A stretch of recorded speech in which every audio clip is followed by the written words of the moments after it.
Hello guys, welcome back to my channel. ഇന്ന് ഞാൻ പറയുന്നത് T V S Ntorq 150 top model സ്കൂട്ടിയുടെ display ഫീച്ചേഴ്സും അതെങ്ങനെ യൂസ് ചെയ്യാമെന്നാണ്. ഇതാണ് വണ്ടിയുടെ display. 5 inch fully digital TFT display ആണിത്. ഡേ ടൈമിലും ഇത് കാണാനായിട്ട് നല്ല വിസിബിലിറ്റി ആണ്.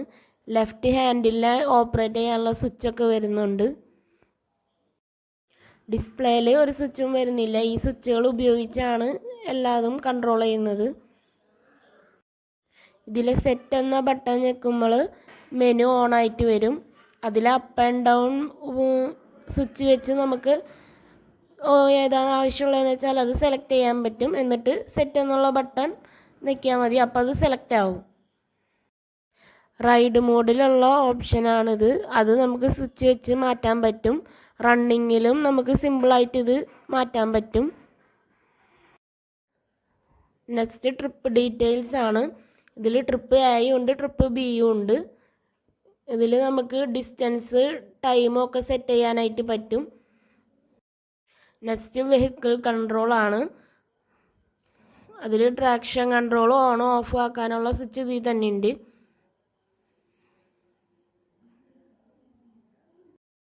ഇതെപ്പോഴും ഓണാക്കി വെക്കുന്നത് തന്നെയാണ് നല്ലത്. അടുത്തത് കണക്ടിവിറ്റി ആണ്. അത് നമുക്ക് ബ്ലൂടൂത്ത് ഉപയോഗിച്ച് കണക്ട് ചെയ്യാൻ പറ്റും. അപ്പോൾ ഫോൺ കോളും മാപ്പും ഒക്കെ അതിൽ തന്നെ നമുക്ക് കൺട്രോൾ ചെയ്യാനായിട്ട് പറ്റും. TVS കണക്ട് എന്ന ആപ്പ് എടുത്തിട്ട് ഇത് പെയർ ചെയ്താൽ മതി. ഇതെല്ലാവർക്കും ഈസി ആയിട്ട് കണക്ട് ചെയ്യാവുന്നതേ ഉള്ളൂ. നെക്സ്റ്റ് വരുന്നത് പ്രൈവസി ആണ്.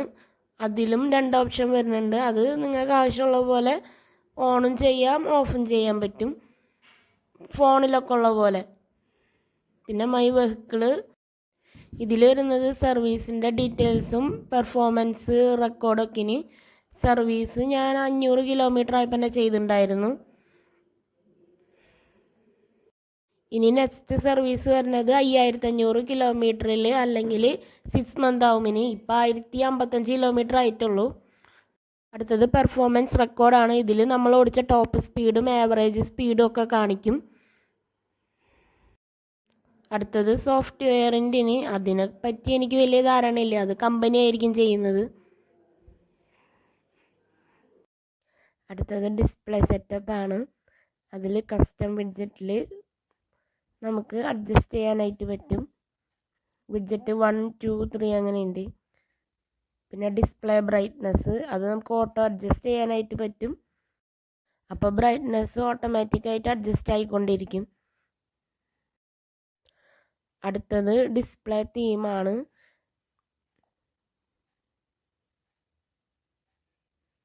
അതിൽ ഓട്ടോ, ലൈറ്റ്, ഡാർക്ക് ഉണ്ട്. ഓട്ടോ മോഡിൽ ഇട്ടിട്ടുണ്ടെങ്കിൽ അത് തനിയെ ലൈറ്റും ഡാർക്കും ആയിക്കൊണ്ടിരിക്കും. മാനുവൽ ലൈറ്റ് വേണമെങ്കിൽ ഡാർക്ക് ലൈറ്റ് അല്ലാതെ ആക്കാൻ പറ്റും.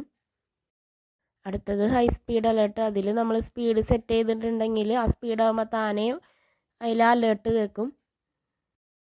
അടുത്തത് ക്ലോക്ക് സെറ്റിങ്.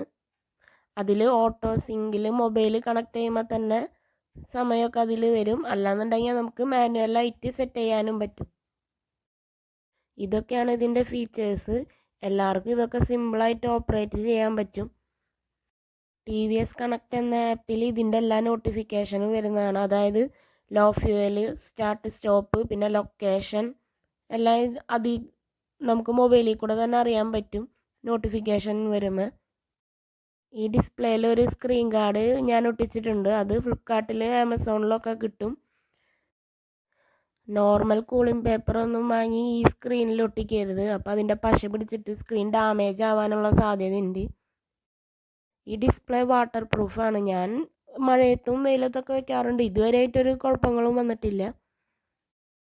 എനിക്കിതിൽ നിന്ന് മനസ്സിലാക്കാൻ പറ്റിയ കാര്യങ്ങളാണ് ഞാൻ പറഞ്ഞു തന്നത്. ഈ വീഡിയോ എല്ലാവർക്കും ഉപകാരപ്രദമാകുമെന്ന് വിചാരിക്കുന്നു. വീഡിയോ ഇഷ്ടപ്പെടുകയാണെങ്കിൽ ലൈക്കും ഷെയറും സബ്സ്ക്രൈബും ചെയ്യണേ.